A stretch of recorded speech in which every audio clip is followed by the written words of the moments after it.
Thanks for tuning in to this week's Coffee with Coaches presented by A Quick Timeout podcast. I'm Coach Tony Miller, and as always, alongside me is Coach Andrew Wingreen. If you follow the show at all, you know that Dr. Dish has played a really big part in keeping us going each week. And today's extra special because our guest is a member of the Dr. Dish team. Jefferson Mason is Senior Brand Manager and Resident Skill Trainer at Dr. Dish. Jefferson, it's great to have you on the show. Yeah, I really appreciate you guys having me. I'm always willing to get up early in the morning and talk basketball. No better way to start your day, right? Absolutely. So your career, basketball related, and then also kind of how you ended up Dr. Dish. And interesting just because, basketball sometimes we think of, or we tell the young people sometimes, you're going to play maybe if you're fortunate college ball, super small chance that you play professional. But then once you're done, you got to go out and you got to get a real job.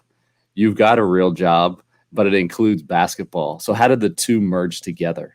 Yeah, you know what? It's pretty crazy. I talk to kids about this all the time. They think that they're going to play basketball until they're 90 years old, and you can, but it might be in a old men's rec league. But for me, pretty young, I realized that basketball was simply a platform or a propeller for me to do other things that I wanted in life. And ironically, I was doing a little bit of training in running some basketball clinics towards the end of my professional basketball career. So I would come back in the summers to be with my family and whatnot between my overseas seasons. And I got hooked up with Minnesota Timberwolves and Lynx Youth Academy. So I started helping out as one of their coaches within the camps for the youth, and then kind of moved up pretty quickly to being one of the directors of the camp. So we would do, usually 3rd through 8th grade. We would have Zach Levine camps and Lindsey Whalen camps during the summer, and I started leading those.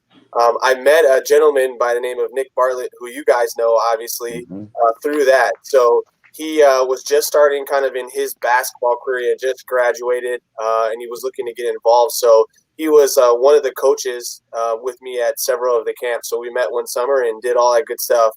I continued to play basketball. He continued on his journey, trying to work in the NBA and doing some other coaching.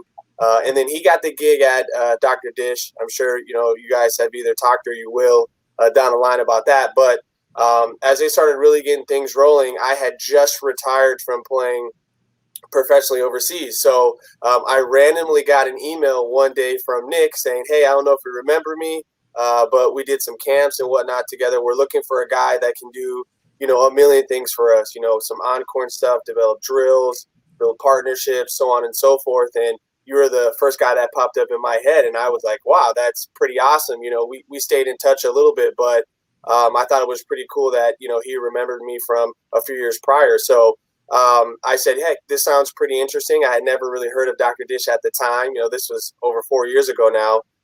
But he said, come meet with our CEO and see what he has to see. And I met our CEO, Doug Campbell, and he was absolutely fantastic. His vision for where he wanted this to go and where he thought I could, help out and bring my skill set was amazing. So they gave me the opportunity. I jumped on board, and now, a little over 4 years, here we are. Awesome. Yeah, it's such a cool story, just seeing how your connections kind of brought you to where you are today, and now being a skills trainer with Dr. Dish. And for you guys who haven't read Jefferson's blogs on the Dr. Dish website, he's had a couple of really good ones recently about training mistakes and improving your shot. And we're going to talk a little bit about that today, but just kind of want to start out with some of these, mistakes, common mistakes and errors that maybe players do or trainers do as they go into the gym and work out. But one thing is I see, as a college coach, sometimes guys come in the gym and, man, the first thing, depending on the guy, but most guys, the first thing they do is they pick up a basketball, they start shooting threes. They just, they have a little fun. There's not a whole lot of balance or anything correct going on just for the first few minutes. But as you kind of talked about, that could be a potential mistake going forward. And just maybe talk a little bit about that mindset of a player coming into a workout and, how do we eliminate those things? Yeah, definitely. I mean, I can tell you myself that I was guilty of that majority of my career, just getting in the gym and throwing up shots, and then, also just getting out there running around. And it didn't really click to me as a player until I was playing professionally. When I remember we were playing in Germany in a city called Kreilsheim, and I was warming up doing my regular thing, which was pretty perfected at that moment in time. But had an older gentleman, I think he was about 38 years old, and I seen him warming up, and he literally for the first 10-15 minutes was 5 feet from the rim or in, just working on his form shooting, just working on his short shot, and then he continued to move his way out. And I thought that was pretty unique because usually guys get out there, they start launching threes, they start doing some downhill action, they want to get warm. Guys like me were doing dunks because I was super athletic and I knew the crowd wanted to see that. But I saw him doing his form shooting. Well, heck, come game time, the guy was lights out shooter. And I would never forget that, to the day that I died. And so I did a lot of research in it and talked to a lot of other great shooters about, some of the things that they did, to become great shooters. And one of the things that I think a lot of people talk about now is just form shooting in general. When I have players come into the gym to work out with me, the first thing they want to do is shoot a whole bunch of, long jump shots or 3-point shots, or they're doing crazy layups. And, I understand that kids want to have fun, but I always tell them, slow yourself down. As we get going here, we're going to work on our form shooting. We're really going to step in and concentrate on focusing and looking and seeing what we're doing correctly and what we're not. And so I bring the players in right away. We start working on that, and immediately they can notice some of the mistakes that they're making. And if you do that consistently every single time you're working with a player, and then you really push them to do that on their own, they start to build good habits, and then you can start to see them autocorrect themselves, which I say all the time. When they're shooting a little bit further out, they start to make the adjustments that you talk about closer in. So I think form shooting, just starting workouts, is huge. And for me, it's helped me help correct a lot of player shots that have been really dysfunctional, but then also at the same token have, fine things that we need to tune up. So, I mean, the form shooting piece is huge, just slowing down, getting in the gym, and really focusing on those things before you get into anything else. That's awesome with the form shooting. And one other mistake that I commonly see with guys is, they come in one speed, maybe they're, not going at game speed, but they're kind of going at workout speed, or they just don't change their pace. But what would you say about those guys who come in and, just kind of work at one speed and they don't practice a game like shots? Yeah, definitely. I think the biggest thing I always tell players, I don't care if you're non-athletic and you move slow, or if you're one of the most athletic and you move fast, you still have to play with a change of pace. You have to play with pace. And the biggest thing is that, when you get into a game, it's chaotic, right? Everything about the game is chaotic. You're doing your transition, your full court, your half court. There's so many different things that come into factor. You're never running the same speed the entire game. You may have a comfortable speed, but that doesn't mean you're going to stay there the entire time. And so when we operate with our shooting, when we operate with the basketball in our hand, when we operate coming off the screens, or even on the defensive end, you're going to be changing your pace, right? And so understanding pace is huge. Players don't really understand that at a young age. They just go. A lot of times young coaches will say, go hard, go hard, go hard, go hard. And you have kids that are going a million miles per hour, and it's not really helping them do anything. It doesn't even matter if they're super athletic. It catches up to them. And so that pace piece is huge. Now, in terms of your training and going hard, it's very similar. A lot of girls and boys will get into a basic rhythm of how they want to shoot, and they go through that every single time, which is not bad because you'll shoot at that pace sometime during the game. But likewise, you're probably going to have to speed up or move around or do something a little bit differently. So I work on a ton of stationary shooting. I work on a ton of rhythm shooting. I work on a ton of different footworks going into the shot. And naturally, with those fine nuances, you're going to have to change your pace and your speed just even with your shot. Now, once you get into individual moves and you're attacking downhill, you're going to have to change your pace and your speed quite often. And so if you're getting in the gym and you're just moving at a slow pace because it's comfortable, there's nobody there to hold you accountable, are you going to get a little bit better? Yeah, of course, you're getting some reps up, but you're not actually going to do things that are translating to the actual game. And so what I like to do is I like to challenge players to think of different situations that they've been in the game where they've had athletic defenders that have pushed up on them, defenders that have sagged off, teams that have really packed the lane, and how difficult it was for them to either get a shot off or get to the hoop. And so when you start to paint these pictures for players, they start to realize like, hey, one size does not fit all. I have to be able to navigate and change some things. And so when we get into the gym and I train, I tell the players, hey, I need you to move a little bit quicker on this one. I need you to slow down your pace a little bit. We're not going to rush our shot, but we're going to make sure that we get into our shot a little bit quicker. We'll change our footwork here or there so that when the game comes and it's chaotic, they feel a little bit more comfortable in the things that they're doing and then operating at different paces. How about as far as length of practice goes? I think there's this idea that more is always better kind of in our society. But what should a workout look like as far as the time? And like you said, what am I incorporating into that workout so that I'm getting maximum reps, but that I'm also not maybe practicing poorly or practicing fatigue that could end up causing me problems long term? Yeah, definitely. I mean, there comes a point in time within a workout or a practice where players will mentally turn off or their bodies will just kind of break down, and then you'll lose them. Now, you want to build up so that you can go a little bit longer, but there's a certain length, of you get to about 2 hours, and then you're kind of pushing the wire as far as practices and some of those things go. Now, that situation is a little bit different than individual training because in practices, you're not the main focus the entire time. Your entire team is, and you're also doing, a multitude of things that you have to run through. But when you're in an individual workout, keeping it within that 45 to hour range, especially for youth players, is a pretty good time frame. Just being that a lot of times towards the end of that training session, if you're really working on skill development and you're challenging the players, they're usually going to be very frustrated at that moment in time. And as skills trainers and coaches alike, when you're working with players individually or in small groups, your goal is to help them understand what you want, but never in that one setting are you going to perfect what they're doing.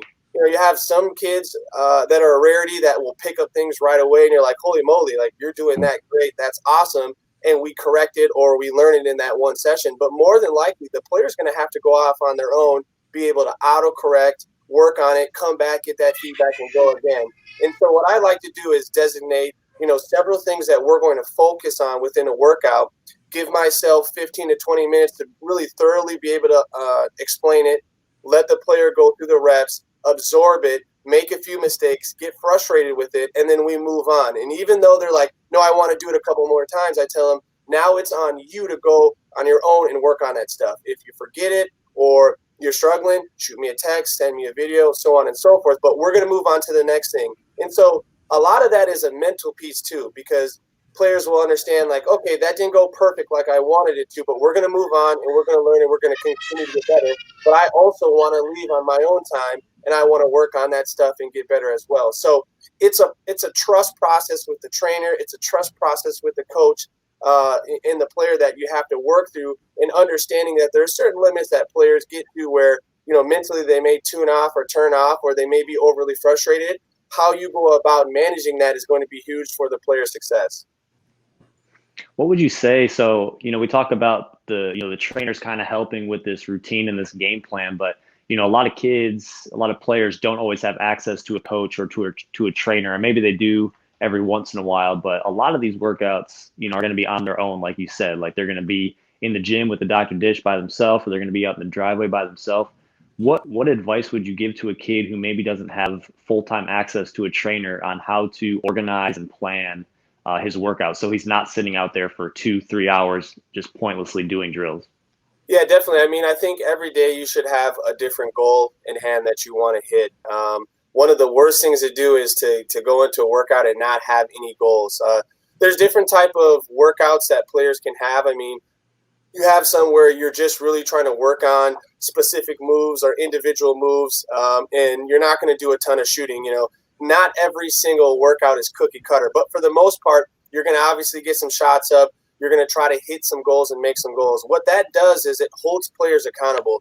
If you go through, you get players to a certain level, and then you go through a certain amount of drills and you're telling them, hey, shoot 6 shots, 7 shots, 8 shots. That's a decent goal to have.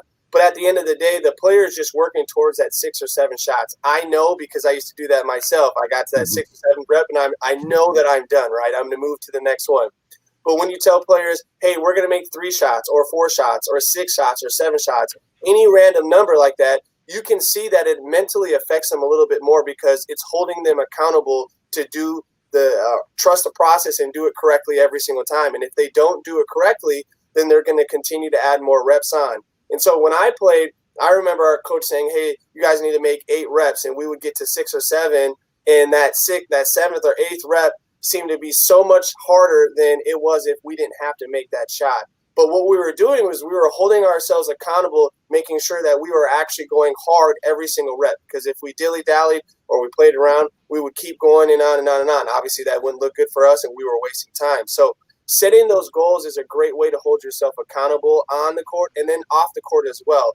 Being able to track those numbers. That's why our shooting machines have, I think, blown up so much, is because when you're able to look at the numbers, set goals, achieve those numbers, and track, analytically, you're going to be able to see your progress over time. And so say I get into a shooting workout that I found online or I've developed myself or I've gotten from, one of our databases at Dr. Dish Basketball, I can see myself and how well I'm getting through each one of those shooting drills. So, if it's a 100-shot drill and it's taking me 200 shots, well, then I know my goal next time is I want to get under 200. I want to get to 195, and I want to continue to increase those percentages.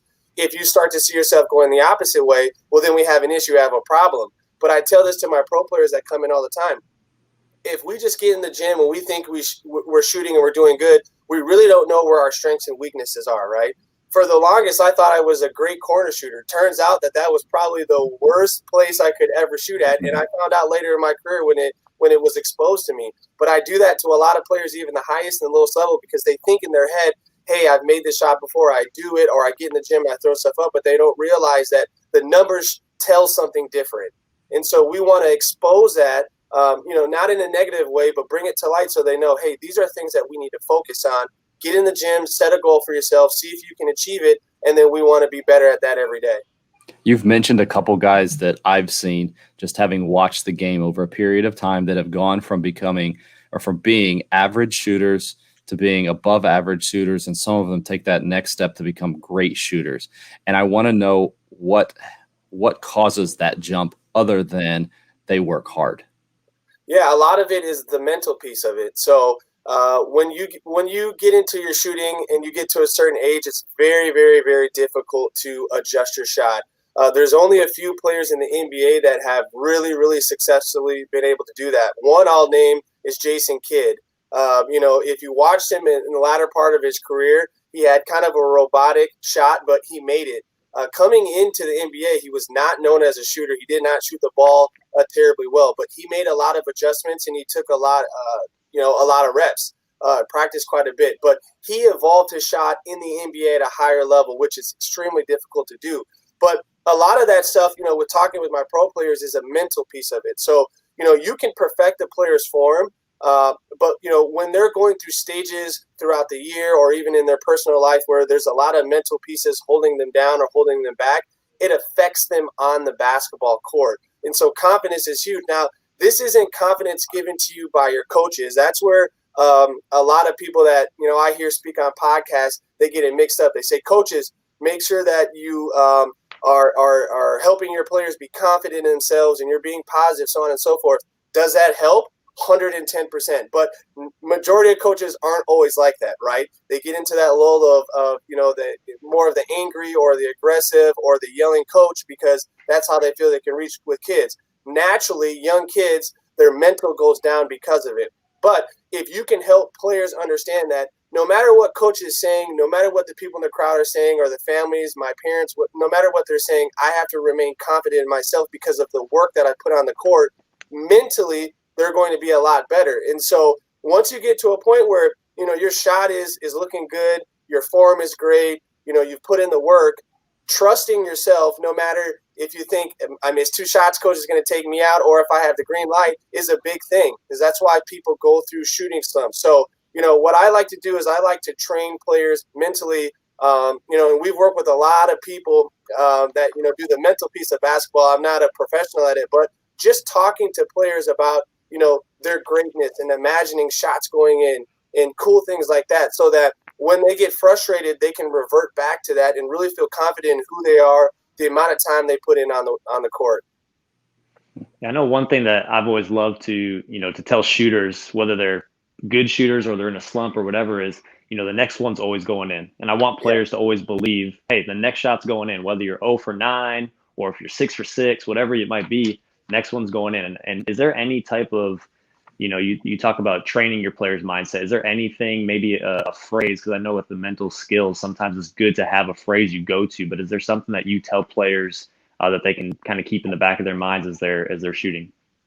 Well, you know what? Honestly, I use two words, and it takes a while to explain, but I usually just say I can, and you can add in anything that you want after that. I can. I can be a great defender. I can be a great shooter. I am a great shooter. Just letting that player reaffirm themselves and what they're doing. Oftentimes, even, I have 3 kids myself, and I tell my kids they're great. You're beautiful. You're great. You're awesome and whatnot. And they hear it, they smile, they absorb it. But I also tell them to repeat it themselves because I want them to really, truly believe that within their own hearts. And so when I train players a lot of times too, I tell them, you are great. Now tell yourself you're great. And so when they start to reaffirm themselves, they start to build that within. And so that ultimately leads to more confidence come game time. It's difficult because there are some players that naturally just have that mindset of like, no matter where I'm at, what situation I'm in, it does not bother me. I've had teammates like that.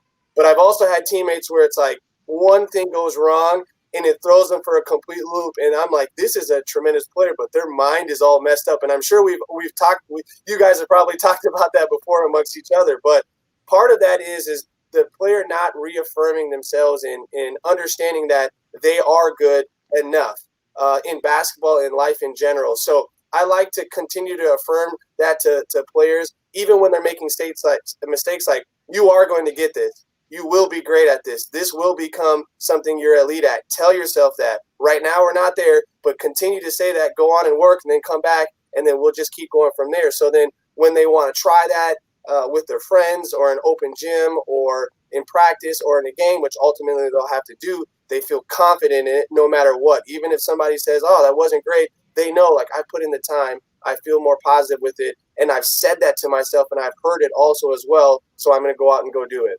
As we kind of wind things down, I want you to talk about the Dr. Dish shooting machine in the context of drills, because there are so many things that you could potentially do, especially with the dish. Kind of maybe talk about the uniqueness of it. There's other shooting machines that are out there. I know a lot of coaches listen to this. Some of them don't have a shooting machine right now. Others they do, and they maybe don't know how to use it other than just popping out balls to a shooter to shoot catch and shoot shots. There's so many more creative things that you can do with it. It's difficult to kind of talk, especially if people are listening to this on the podcast, but it's difficult to explain a drill. But maybe just talk about how to use it. And then if you can explain a couple of your favorite drills, things that the kids can do. Because again, we talked about this from the standpoint of there are parents that are using this in driveways with kids, and maybe they are just popping out balls and just letting them shoot it. But what are some more creative things that they could be doing with a shooting machine or with their shooting drills? Yeah, definitely. I mean, the main thing is there's a million bazillion shooting drills that you can do individually, small group using the machine, and that's always priority number one. I think shooting is the essential skill in basketball right now. But we specifically designed our shooting machines to encompass all skill sets. So we're talking agility, ball handling, conditioning, so on and so forth. So, our machines are unique because it comes with a cloud database or training management system that hosts over 150, 200 different drills. We're talking individual drills, small group drills, team drills from some of the best college coaches in the country right now. And every player is going to have access with our shooting machine. So it doesn't matter if you have, our All-Star, if you have our CT, if you have our home unit that we just launched about a year ago, you're going to have access to all these different drills. Well, within those drills, we have ball handling. We have a ton of different things. We've partnered with a ton of different high-level skill trainers amongst the trainers that we have at Dr. Dish. And within each one of those drills, you're going to get some really cool pro tips, some teaching and whatnot. So it's not necessarily that the drills are designed. It's everything that comes behind it. So if I'm a young player and I want to work on a specific ball handling move, I can go into the Dr. Dish system. I can select that workout and I can hear from a professional trainer, a college coach, a high school coach on how to master that drill. They'll give me the feedback, and then I'll go out there on the machine and do it. If you have our CT, you're going to see right on that 15.6-inch HUD screen exactly what to do. So you're going to follow along almost like Peloton, to be honest with you. And then if you have any of our other models, you're either going to have our player app, which you can view on your phone, or our All-Star app, which you can view on your phone as well. So you're going to get that actual real-time view of what you're doing in that drill, so you're not lost at all. So you can learn on your own. The other thing is every single one of our drills, there's a goal associated with it. So you're going to have to take a certain amount of shots. You're going to have to streak a certain amount of shots in a row or make per location. So we're really challenging players to get out of their comfort zone, and then on the back end, track everything that they're doing. And so players now can look over the course of their entire history within our system from day one until now.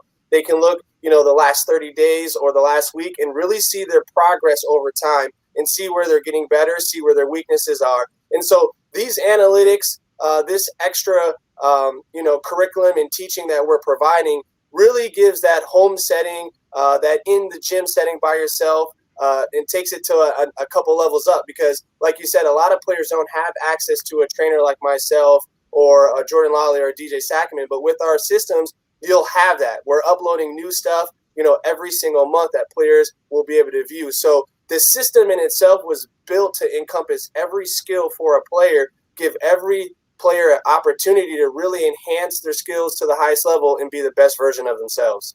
Let me just take a moment to kind of encourage the coaches that are listening to this, because as a coach, I know how this often works. We find our favorite drills and we use those to death. And especially as a college coach, by the midway point of the season, or especially the last fourth of the season, we're doing the same drills. And what I've found is that players end up just getting into this robotic, we just go through the drills. And I'll put a plug in right now for the actual website that Jefferson and I both contribute to. We're putting out drills constantly there. And if you're looking for ideas for things, don't waste time trying to make things up. Just go and find some resources there on the site. You can find all kinds of drills that you can do with or without a dish. It would be helpful if you had the Dr. Dish, but not necessary. But, I'll even mention this. Some of us think, you've talked about like the ball handling and other things you can do. I'll go back to just the shooting component of it. One of the things that I love about it is the fact that you don't just have to stick it underneath of the net and shoot it and it pops out balls to you. You can move that thing around and work with post players. You can use it on the wing to pass to a coach that passes to somebody else. You can get really creative with it. And again, I have found that during individual workouts, the more creativity you use with it, the more players stay engaged. So if for no other reason, keep them engaged with these additional drills and resources that you can get online. We'll go ahead and finish up with that. Jefferson, thank you so much for coming on the podcast. Ton of great information. And it was awesome to finally meet you. Yeah, I really do appreciate you guys. I'm always willing to talk basketball. So anytime you want me on again, let me know. I'll babble on and on and on. You have to kick me off. But thanks again. I really do appreciate your guys' time.